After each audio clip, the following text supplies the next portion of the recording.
Muy buenas noches, amigos de todo el país. Con ustedes, nosotros a las 8. Juan Taveras Hernández, Juan TH, Georgie Rodríguez. Los invitamos para que nos acompañen esta hora. Hoy, en la primera parte del programa, tenemos una conversación que será de interés para todo el pueblo dominicano. Nos acompañará el doctor psiquiatra José Miguel Gómez. Con él vamos a conversar sobre un libro que ha hecho historia, ¿no?, en la República Dominicana, sobre, visto por un psiquiatra, la figura del doctor Joaquín Balaguer. Pero además de eso, por su condición de excelente psiquiatra, pues vamos a tratar sobre diversos temas relacionados con la psiquiatría y la conducta del pueblo dominicano. Señor Juan TH, buenas noches. Buenas noches, amigos. Efectivamente, yo estuve diciendo a Rudy González, que creo que compró el libro, se lo regalaron, que me gustaría verlo por una reseña que leí en el periódico Listín Diario sobre el particular. Sin embargo, el doctor viene al programa de nosotros y no trae un libro. Yo se lo hubiera comprado, ¿verdad? Pero bueno, a él se le quedó en el carro, se le quedó en algún sitio. De todos modos, el tema es muy interesante y llama mucho mi atención. Como no tuve la oportunidad de leer el libro, ¿cómo usted ve, desde el punto de vista psiquiátrico, desde el punto de vista psicológico, la figura histórica del doctor Joaquín Balaguer? ¿Cómo? Sucintamente, porque yo supongo que hablar del doctor Balaguer se toma un programa completo, tal vez más, ¿verdad? Y porque es una figura políticamente multifacética, que tuvo incidencia en muchos aspectos de la vida nacional, no solo política, sino histórica, literaria, etcétera, etcétera. ¿Cómo ver a Balaguer, que tuvo una vida muy dilatada en política, desde la época de Trujillo hasta prácticamente nuestros días? Mira, buenas noches. Muchas gracias por la invitación. Le prometo que el libro le llega. Yo no tengo el libro porque el libro está más vendido de la Feria del Libro, en el libro Centro Cuesta, ya está en Amazon, y resultó que Verónica Ascensión, que es quien maneja el libro, y la editora Santuario, yo no tuve tiempo de bajar a Santuario a buscar el libro, pero le prometo que esta semana le llegue el libro. Es mi segunda psicopatobiografía. Yo escribí Trujillo, visto por un psiquiatra, y cuando escribí a Trujillo, pues lógicamente ahí encontré a Balaguer, que es la segunda psicopatobiografía. Y seguiré estudiando las personas que incidieron, que he transitado en la historia de la República Dominicana, sea a Bosch, a Peña, al coronel Francisco Alberto Camaño Leñó. Estoy trabajando ahora a Johnny Abe, el psicópata del jefe. Entonces, las psicopatobiografías son estudios de la personalidad, son patologías, son enfermedades sobre la biografía de las personas que incidieron, el estilo de vida, la forma de socialización desde el punto de vista psicosocial y político en una época determinada. Aquí en República Dominicana no existían psicopatobiografías. El primero que escribe eso soy yo. Sin embargo, hay muchas en la literatura y en la historia de muchos otros países, de muchos otros autores. Por ejemplo, yo he leído trabajos similares sobre Marx, sobre Stalin, sobre Hitler. Sí, hay una amplia biografía al respecto, pero la mayoría son, Juan, sí, son biografías que le estudian periodistas, que le estudian historiadores, son biografías. El concepto psicopatobiografía es un género creado por mí y estudiado por mí. Si tú no te metes en todo el internet y buscas el concepto psicopatobiografía, no existe. ¿Verdad? Lo notifiqué yo, lo originalé yo, y termino ahora en la librería de la Casa España de también formalizarlo para entrar los libros en el género psicopatobiografía. Con el presidente. ¿Cómo definiríamos eso? ese término, ¿cómo lo definiríamos entonces? Si tú unes las 4 palabras, psico es personalidad, Sí. patología es enfermedad de la persona, y biografía es la vida de esa persona en los diferentes escenarios donde socializó esa persona. Se ha visto entonces desde el punto de vista Psiquiátrico. psiquiátrico. ¿Verdad? Porque cuando tú lo abordas desde el punto de vista psiquiátrico, tú tienes que abordar la parte fenomenológica, la parte psicodinámica, la familia, la conducta, los rasgos de personalidad, el comportamiento, las emociones, las decisiones que toma, por qué las toma. Y el entorno Y el entorno psicosocial, se desarrolla. que es donde él se desarrolla. No sé si me entendí. Sí, Claro. perfectamente. Entonces, te decía que el presidente Balaguer gravitó 70 años en la vida de la República Dominicana, 31 años al lado del dictador Rafael Leónidas Trujillo y después 5 veces presidente. Todo ese tránsito lo hizo el presidente Balaguer. Destruyó parte de la dictadura, le tocó al presidente Balaguer. Sobrevivió al 65, la guerra, la Revolución de Abril.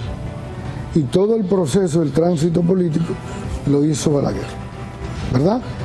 Desde la participación de Horacio Vázquez hasta finales. Es decir, Balaguer es la persona que transita, es el político de mayor presencia y de mayor notoriedad e incidencia, el del siglo XXI, del siglo XX, República Dominicana. Entonces una persona así había que analizarla. Pero yo me encargué de estudiar las 3 vidas de Balaguer, es decir, la parte secreta de la vida que no se conocía de Joaquín Balaguer. Como decía García Márquez, la vida es cómo recordarla para poder contarla, y cada uno tenemos 3 vidas: la vida pública, la vida privada y la vida secreta. Entonces yo me encargué de lo que no se conocía de Balaguer, la vida secreta. Y ahí en el libro está. La gente se preguntaba, bueno, ¿por qué el presidente no se casó nunca? ¿Qué pasó? Que el presidente tuvo novia, tuvo amante, pero no se casó. La fobia que tenía Balaguer al matrimonio. Ahí Con los hijos. Ahí están los hijos. 11 hijos con 9 mujeres diferentes, que tampoco asumió la paternidad ni reconoció los hijos. Siendo un abogado, siendo civilista, no los asumió la responsabilidad. Eso no se conocía. No se conocía de la vida de Gilberto Balaguer, su hermano de padre, porque la familia no lo asumió tampoco. Cómo Balaguer pudo manipular, anuló a todos los políticos dentro de su partido y también de la oposición política. Entonces, ese comportamiento político-social de Balaguer había que darle una explicación. Y esa fue la parte que a mí me ocupó de estudiarlo desde el punto de vista psicodinámico, desde el punto de vista pero ¿qué explicación darle? ¿Qué explicación psicológica o psiquiátrica, si usted prefiere, le podemos dar a ese comportamiento hacia la familia, hacia alguien tan importante como los hijos, por ejemplo? 11 hijos, no importa cuántas mujeres, pero hijos al fin y al cabo. ¿Cómo explicar eso? ¿Por qué?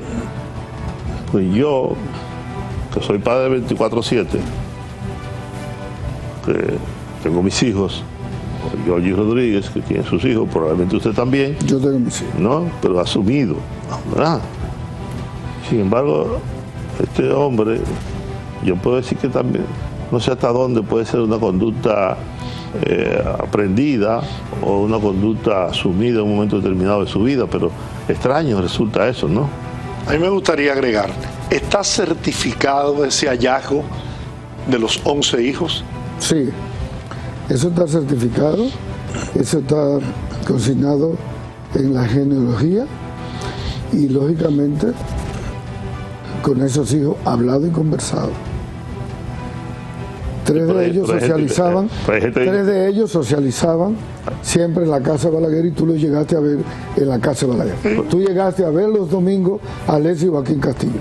Tú llegaste a ver a César Mayén mucho ahí.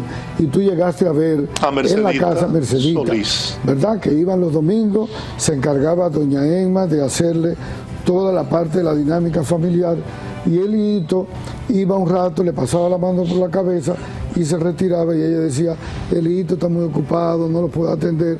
Quien asumía esa parte era doña Emma, ¿verdad? Bueno, ahí están los otros que también eran hijos de Balaguer, ¿verdad? Como Lucía Brown. Hay gente que dice que es hijo de Balaguer sin serlo. Bueno, estos que están en el libro, todos socializaron de alguna u otra forma con Balaguer, con las hermanas, y los allegados a la casa, los del vínculo, sí sabían de esos hijos, y Balaguer lo sabía, y lo sabían las hermanas, y lo sabía la madre de Balaguer.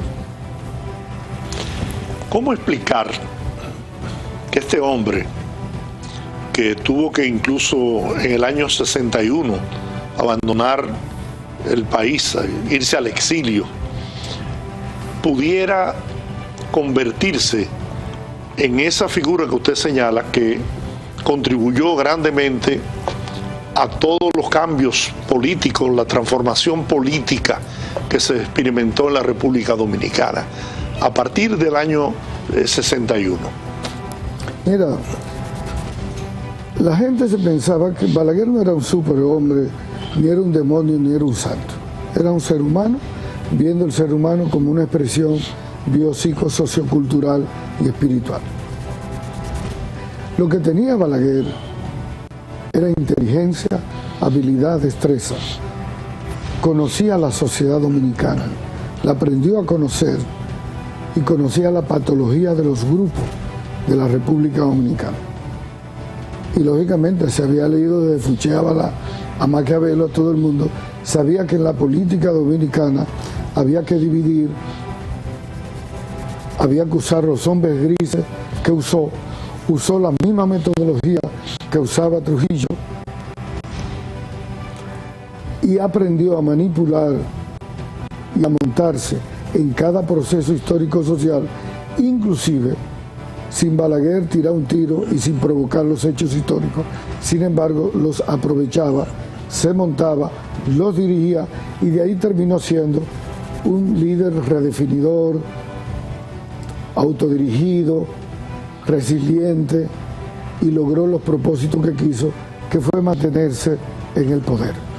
Es decir, ese tránsito lo hizo Balaguer manipulando y asumiendo la conducta pasivo-agresiva que lo tenía, y la adicción que tenía una adicción al poder, fue un adicto al poder.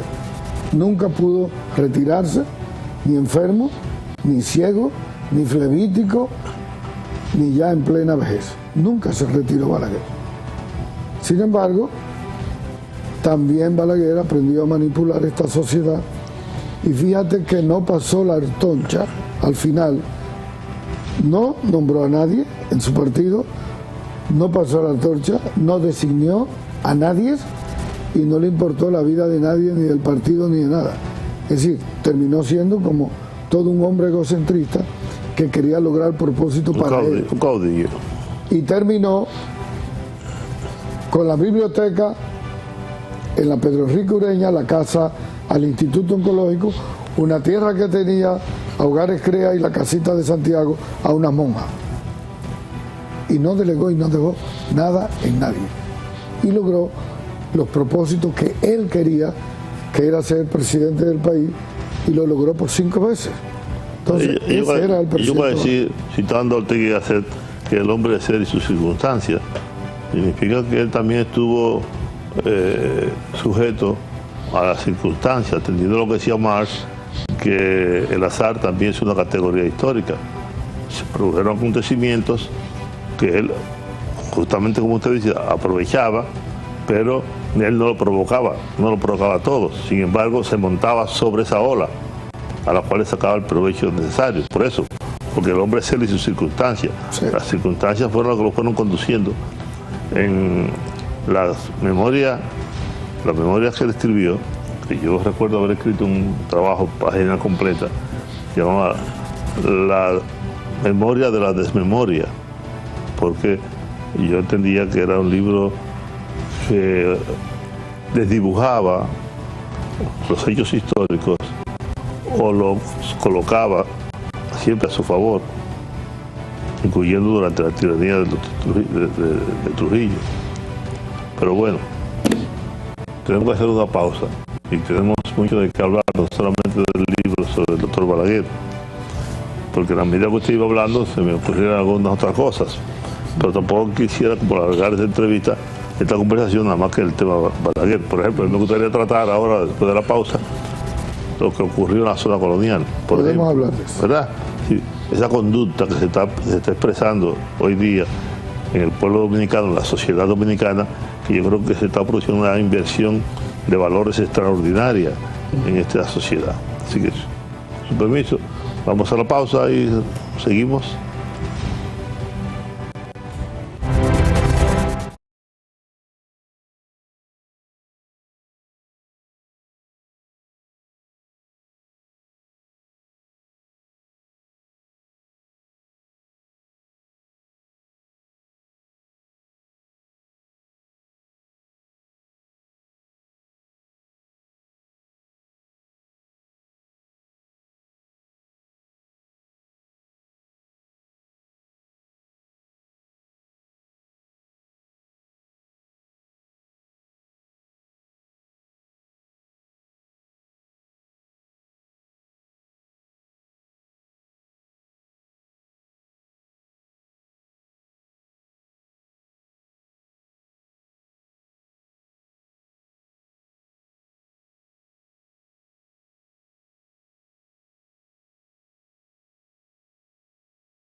Doctor, ¿qué está pasando en este país?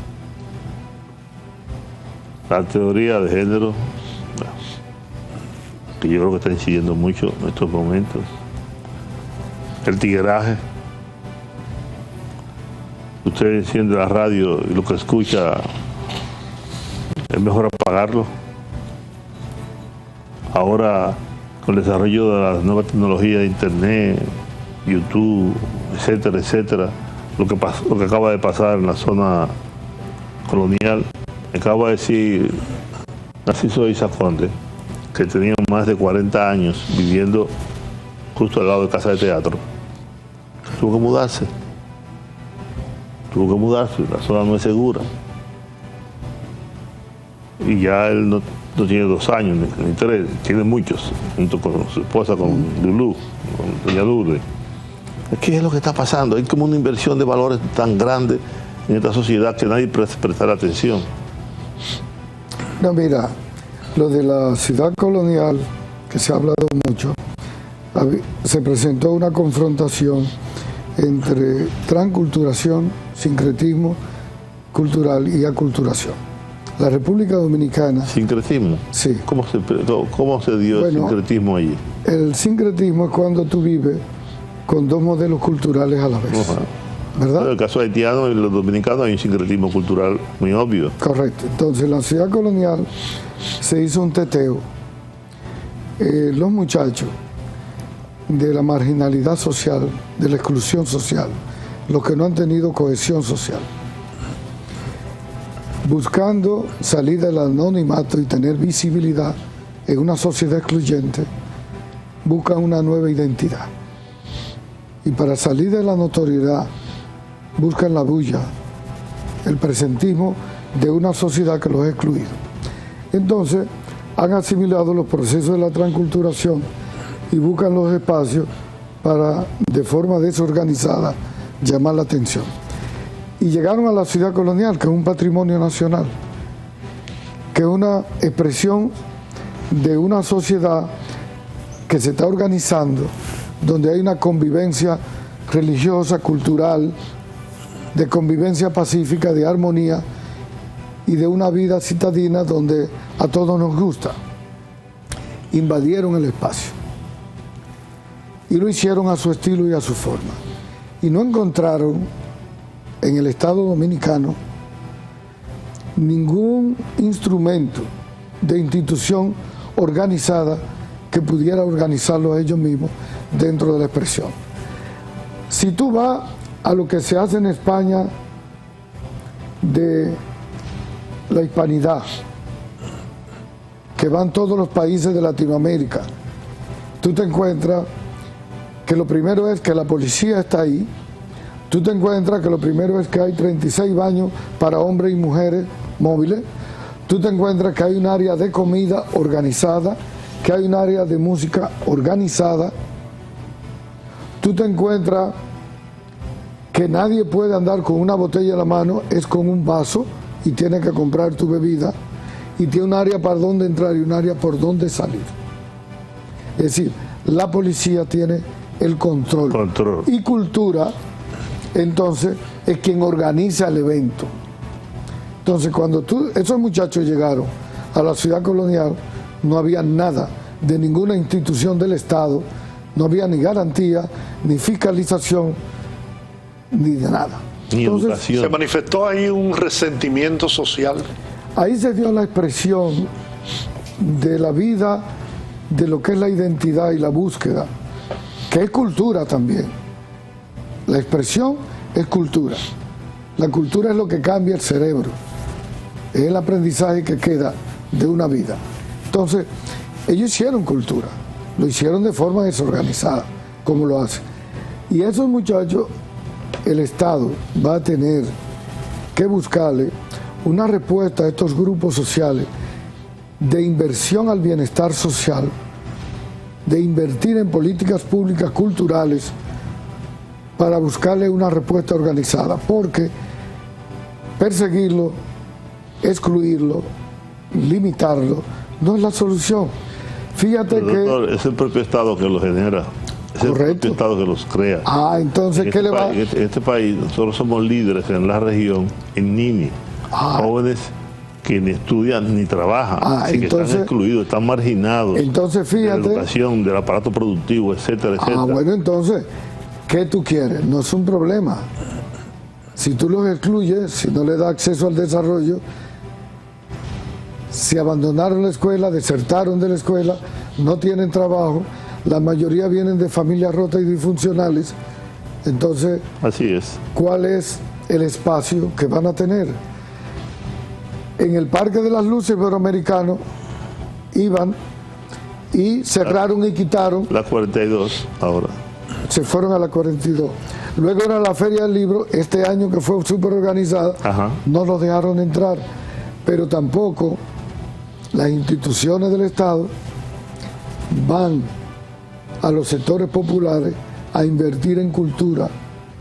No le llevan los folclores, no le llevan la poesía, no le llevan la banda sinfónica, no le llevan... A propósito, usted dice eso. Yo he dicho muchas veces que si yo fuera ministro de Cultura, para yo tener una sinfónica como la tenemos, con un director de la sinfónica que gasta más de $1 millón de pesos, yo llevar a la sinfónica a esos barrios. ¿Por qué no podemos llevar? Sí, la sinfónica infantil se hace en muchos países, se lleva a los sectores populares. Entonces, yo pienso que tenemos dos repúblicas dominicanas, porque son dominicanos esos muchachos. Tenemos dos repúblicas dominicanas, una que va creciendo, que es el casco urbano, una ciudad vertical, de oportunidades y de un estilo diferente. Pero cuando tú miras las grandes ciudades, Santo Domingo, Santiago, San Cristóbal, Higüey, La Romana, en la periferia hay una marginalidad excluida que no tiene acceso a nada. Un cinturón de miseria. Entonces, ese comportamiento social es el que tú estás viendo. No es un problema de valores. Y en el otro extremo tú estás teniendo, en los medios de comunicación, donde lo que se consume, ¿verdad?, es la vulgaridad, donde lo que se le da aceptación es al inmediatismo, es a la visibilidad.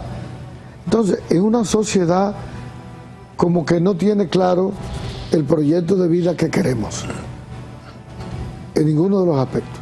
Es cierto que en los 20 años últimos hemos crecido, y eso no se puede negar. Ahora, el crecimiento, Juan, es desigual. El crecimiento en la distribución equitativa, la brecha entre uno y otro es abismal. Es de los países latinoamericanos de mayor inequidad social, con todo el crecimiento.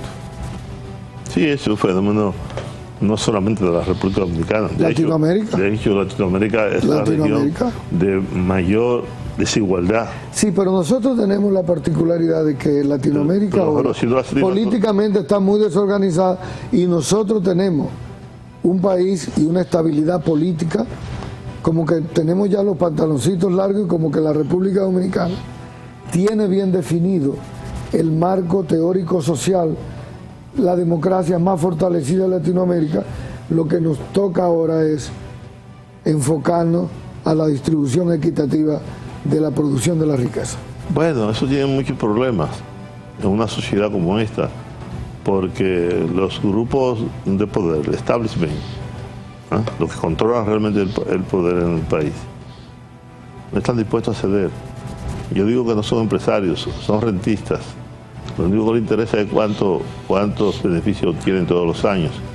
Pero el crecimiento económico, del que tanto hablamos y con tenemos tantos años creciendo, sin embargo, podemos seguir creciendo, pero si no hay una distribución adecuada de esas riquezas, estamos excluyendo a una buena parte de la población, la estamos empobreciendo, estamos generando violencia, estamos generando inestabilidad de algún modo, que en algún momento va a estallar. Porque como decía Stigler, no es posible que el 1% de la población del mundo tenga lo que le falta al otro 99%. Eso en algún momento tiene que estallar por algún lado. Correcto. Bueno, tenemos que hacer otra pausa, doctor, con su permiso. Al regreso hay dos temas que me gustaría. Tenemos cultura de salud mental en la República Dominicana, y algo que se me quedó pendiente sobre el tema de Balaguer y una exposición que usted hizo sobre si dejó herencia política o no. Regresamos en breve.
conversamos con el doctor psiquiatra, doctor José Miguel Gómez.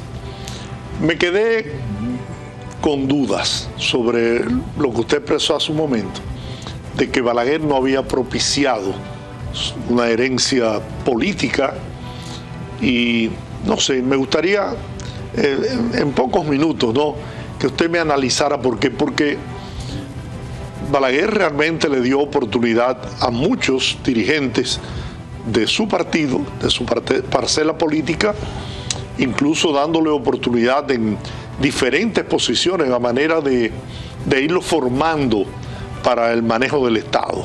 ¿Cómo? Entonces, me gustaría que usted me aclarara eso. Mira, yo pienso que Balaguer... Doctor, pero llegaba un momento dado, lo castraba. Los anulaba. Mira, yo pienso que eso Balaguer... es verdad, pero hasta un punto. O sea, Balaguer te dejaba volar, pero hasta un punto. Pero, lo que pasa es que también recuerda aquella expresión de Balaguer, que había que sentarse debajo de la mata de mango para esperar que el mango madurara y cayera. Mira, es verdad que se muriera. Balaguer era político y siempre fue político. Y necesitaba un instrumento político, que fue el Partido Reformista. Y necesitaba personas que le sirvieran al instrumento para mantenerse y llegar al poder. Entonces, Balaguer sí organizó a muchas personas, lo puso como ministro, le dio la oportunidad. Los enriqueció. ¿Verdad? Creó su base de sustentación para llegar, concilió, manejó y tenía la habilidad, la empatía de dejarse llegar. Manejó la parte mágico-religiosa de una manera extraordinaria. Fíjate que Balaguer, cuando llegaba a San Juan, no se desmontó en la casa del síndico y del senador, sino en la casa de Mamabona, aquella bruja clarividente Mamabona en Pedro Corto, o cuando iba a Barahona y entraba a la casa de Luciana, la clarividente, la bruja, como una manera de combinar lo mágico religioso. Entonces Balaguer usó todo lo que había que hacer. Lo que decía era que Balaguer no designó, no pasó la antorcha y no creó un cuadro político o una persona que asumiera el liderazgo o una generación que sustentara el pensamiento balaguerista.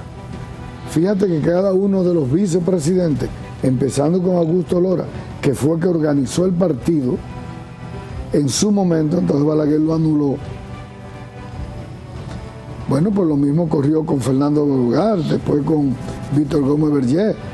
Lo que le hizo a Jacinto Peinado fue descomunal,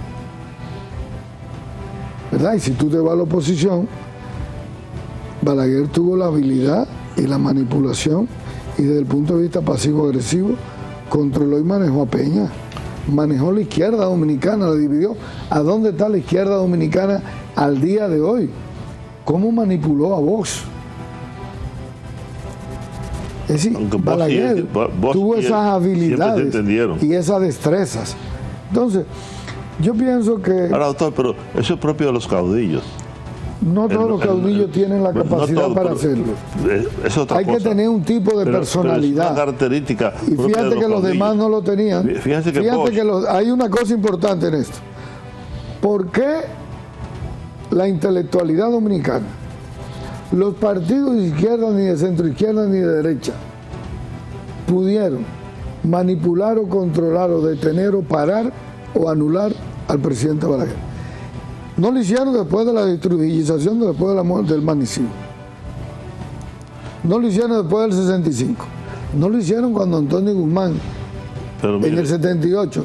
Y en cada proceso Balaguer se mantuvo, se le puso por arriba y los controló y los manejó. Es decir, no era un superdotado. Balaguer tenía las condiciones emocionales, pero mire, intelectuales, sociales para manipular. Que es un fenómeno propio del caudillismo, que es histórico, la República Dominicana, desde la época de Pedro Santana hasta nuestros días. Bosch, que también fue un caudillo, cuando el doctor Peña Gómez llegó a competir con él, que llevó al doctor Peña Gómez a decir que era un astro con luz propia, pues ya había adquirido una categoría de líder en el país. Y en el año 1973, ¿qué hizo Bosch? Se fue del partido, fundó el PLD.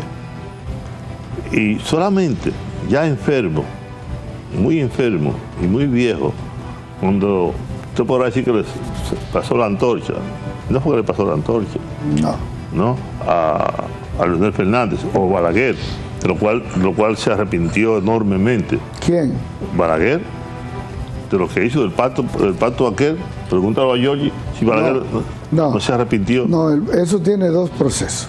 Fíjate lo que pasó con Balaguer, porque yo te digo la diferencia cuando uno estudia la psicopatobiografía. Si tú estudias Santana, no lo pudo hacer porque la personalidad no lo ayudaba, o a Báez, que es lo que más se asimila a la personalidad de Balaguer, no lo hizo Lili. Entonces Balaguer es el que te dice que para gobernar este país había que ser un hombre viril para que no le pasase lo que le pasó al civilista Espaillá, Francisco Ulises Espaillá, lo que no le pase a Villini, lo de Meriño, lo de Jiménez, y mucho menos lo de Bosch. Es decir, el propio Juan Bosch. Entonces, para Balaguer mantenerse tenía que conocer, como bien conoció, la patología social dominicana. Fíjate que ningún hombre de los grupos de poder, de los grupos sanos, de los grupos de políticamente poder, no pudo llegar ni mantenerse. No llegaron. Mira, si tú buscas, y eso me preocupa, esto que te voy a decir, me preocupa mucho. No llegó Duarte, no se pudo mantener para allá. No se pudo mantener Gini, ni Meriño, ni Jiménez, ¿verdad? En la Tercera República no se te mantiene Bosch, no llega Peña. Entonces, a Manolo lo matan vilmente. Entonces, cuando tú buscas la historia, te llega Santana, te llega Báez, te llega Lili, te llega Trujillo, te llega Balaguer, te llega el otro, te llega el otro, te llega el otro. Entonces, ¿qué tú tienes que estudiar? Desde el punto de vista de la psiquiatría y los fenómenos sociales. ¿Por qué la sociedad dominicana conecta o con las personas más enfermas en términos de personalidad o más disfuncionales o la patología social de estos hombres sí interpretan las condiciones sociales de la República Dominicana? Ahora yo una pregunta. Ese es el aporte de la pregunta clave. No sé si me entendiste. Sí, claro. Una pregunta clave. Ponemos en la balanza de la historia doctor Balaguer, en su libro, en su obra. ¿En qué posición queda el doctor Balaguer? ¿Qué pesa más en la figura del doctor Balaguer? Como figura histórica, como presidente de la República, como todo lo que fue él. ¿Qué pesa más? ¿Lo positivo, lo negativo, lo nebuloso? ¿Qué pesa más en él? Yo pienso que Balaguer pudo hacer el tránsito en cada proceso y parte de la modernización de este país la pudo hacer Balaguer. Creó las estructuras sociales para el desarrollo sostenible, las creó Balaguer en su momento. Creó una clase media, alta, sea para servicio al Estado, pero la creó. Invirtió mucho y estabilizó la economía. Diríamos que esos aportes lo hizo el presidente Balaguer. Ahora, desde el punto de vista histórico-social. Desde el punto de vista personal, logró lo que se propuso. Y se mantuvo y terminó. Y logró una cosa que en psiquiatría, Juan, es difícil lograr un ser humano. Su paso por la dictadura. ¿Cómo quiere terminar? ¿Cómo tú quieres ser recordado? ¿Y quiénes son mis compañeros de viaje? Okay, pero eso lo logró el presidente Balaguer. Su paso por la dictadura de Trujillo. Y representó eso para el pueblo dominicano. Luego, posterior a la muerte de Trujillo, otra vez se convierte en una... Recordemos que Balaguer era el presidente tras la muerte de Trujillo, ¿verdad? Sí. Y el rol que jugó tras la muerte de Pepe Trujillo. Y la llegada del PRD al país y lo que se produce tras el golpe de Estado de Bosch. la Revolución de Abril y la contrarrevolución que se produce después, con la persecución, encarcelamiento, matanza de prácticamente una generación de jóvenes revolucionarios. Eso tiene que tener un peso histórico. El peso histórico está explicado en el libro porque te lo pone de esta manera. La flexibilidad del presidente Balaguer de cambiar el método dependiendo de las circunstancias. El Balaguer del 66, de los 12 años, de la banda colorada, de la persecución, del terrorismo, del miedo, es el Balaguer diferente del 86 adelante y el Balaguer mucho más diferente del 90 al 96. Ahí voy, entonces, el hombre de sus circunstancias. Por eso, pero no todos hacen la flexibilidad. Para tú el hacer crossover, eso... como dicen ahora los muchachos. ¿Cuál? El crossover. Pues no sabía eso. Sí. No sabía. Entonces, yo pienso que en ese análisis, esa fue la parte que a mí me tocó hacer desde el punto de vista psicosocial. Y ahí está la importancia. Ahora, lo del Frente Patriótico fueron dos conceptos. Levantaron la mano a Leonel Fernández. Ajá.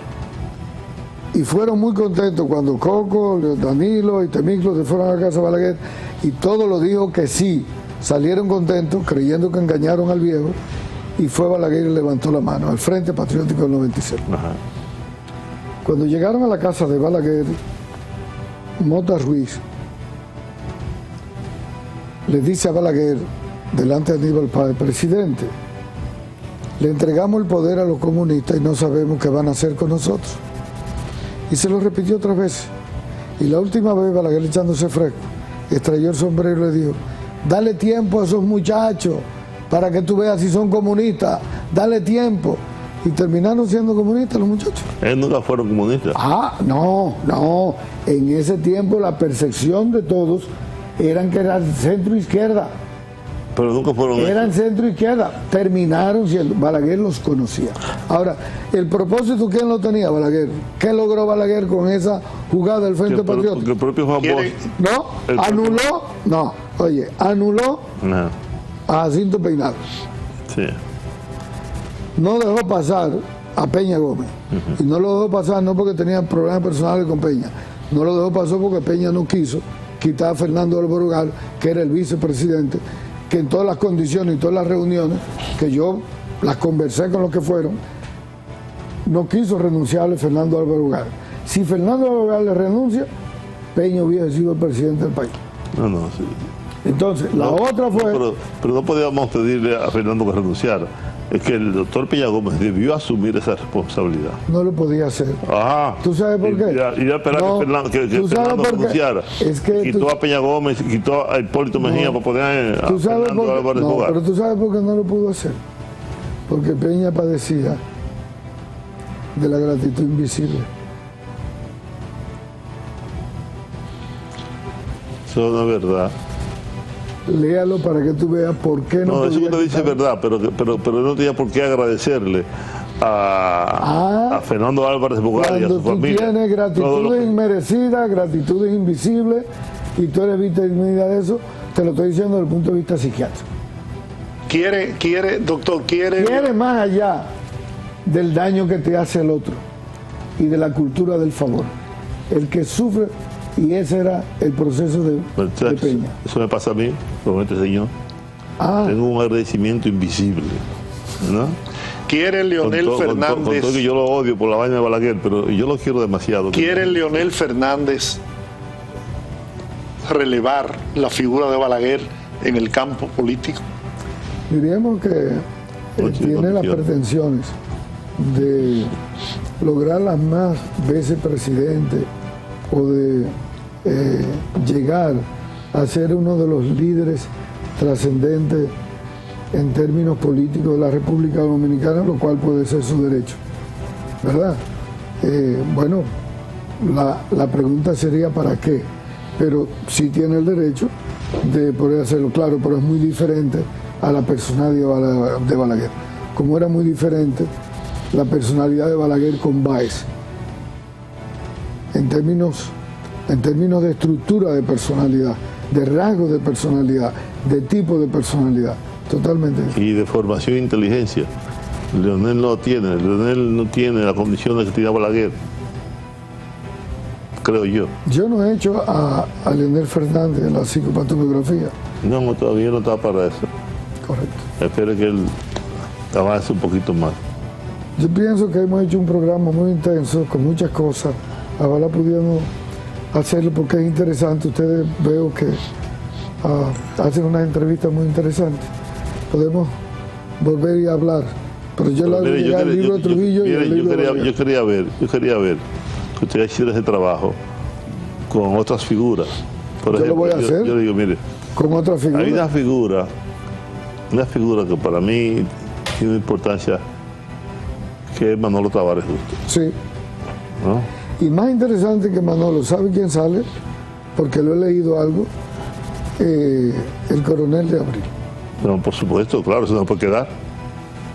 Una psicopatografía al presidente Camaño la voy a hacer y eso sí va a impactar. Padre Rafael escribió un libro, se llama El Cisne Negro, donde habla de cómo Camaño, siendo hijo de Fausto, y cómo Fernández Domínguez. Hernández Domínguez, que era hijo de otro general trujillista, dieron ese cambio. Incluso Camaño, que fue jefe de la policía de los cascos blancos, ¿no?, que andaba reprimiendo y haciendo diabluras, sin embargo, terminó siendo el líder de la Revolución de Abril y una figura histórica trascendental de esta generación. Lo que hay que explicar es por qué. Y él me la haciendo señas hace rato y la señora ya, así que esta es una interesante conversación, sin duda alguna. Buenas noches. Gracias por invitarme. Gracias, Muchas gracias a doctor. ustedes. Gracias. Doctor José Miguel Gómez, psiquiatra. Interesantísimo programa. Muchas gracias.